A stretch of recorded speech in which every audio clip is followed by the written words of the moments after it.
Once again, we are witnessing a crisis at our southwest border as thousands of unaccompanied minors and adults are coming to the United States.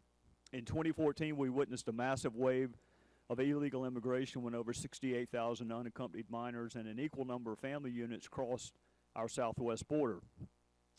In the past few months, the number of unaccompanied alien minors unlawfully entering the U.S. soared to over 17,000, and the number of family units increased to 21,000. If these trends continue, it is projected there will be a 30% increase in the record high numbers we witnessed in 2014. And those numbers in 2014 alone were alarming and concerning. Secretary Johnson testified before the Appropriations Committee, the message we are sending to people crossing the border is you will be sent home. Either that message has not been communicated or it has not been received because the unlawful border crossings continue. This administration claims these aliens are flooding our border to flee violence and poverty in their native countries, and our government can't do anything to stop it. However, based on their own intelligence reports, this administration's policy of non-enforcement is, in fact, sparking the surge in the first instance. Based on a report, nearly 60% said it was the administration's immigration policies that influenced their decision to come to the United States.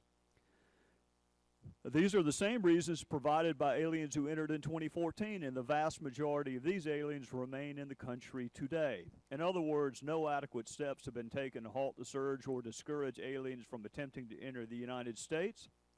We must, at some point, send a clear message to potential unlawful immigrants that discourage entry into our country. That would be in the best interest, frankly, of everyone.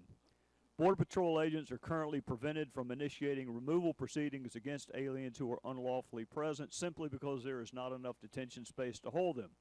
Lack of space is especially problematic when entire family units cross the border unlawfully. 98% of aliens in removal proceedings are not detained, nor are they removed. Additionally, in order to place aliens in removal proceedings, agents are required to observe aliens physically crossing the border. Oftentimes, upon being approached by a border agent, aliens will claim to have been in the United States since January of 2014, despite the high improbability of such a claim. This not only threatens our national security and public safety, it also endangers those unaccompanied minors risking their lives to travel to the United States. In hopes their children will arrive safely from Central America, current unlawful aliens residing in the United States are paying thousands of dollars to criminal organizations to transport their children across the border. These human smugglers have histories of alliance and allegiance with Mexican drug cartels and gangs. These children's lives are at risk during their journey to the United States, but it does not stop there. They also face dangerous situations upon arrival to the United States. A recent Senate report found the administration failed to properly conduct background checks on all persons with whom minors are placed, resulting in children being placed in the hands of abusive and exploitive sponsors. One account even found these children working as slaves on a farm. In the words of U.S. Customs and Border Patrol Commissioner, we could very well be seeing the new normal. And let me add, this new normal is not acceptable at any level. A sovereign country is entitled to control who gains access to this country, how that access is gained, and in what capacity that access is gained, and the duration of such access. Legal immigration is a privilege this country conveys upon the terms and conditions that it sets. Illegal immigration is just that. It is illegal, and the motivations for such unlawful acts do not mitigate the criminality or diminish our responsibility to take care that the laws be faithfully executed. Actions have consequences. Actions send messages.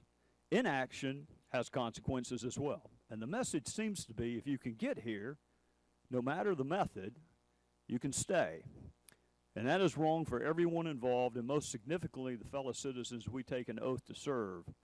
Certain border states refuse to wait for action by an unwilling administration. The Texas legislature, for example, has appropriated $800 million over 2 years to combat the proliferation of smuggling and trafficking of aliens and drugs through Texas's southwest border.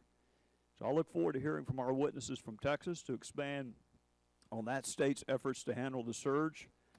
However, we should not leave the states to employ their own regulations. Securing the border and ensuring the safety of our citizens is a federal responsibility. So I'll thank the witnesses for their appearance today. I look forward to hearing from each one of you, and with that, I would recognize the gentlelady from California.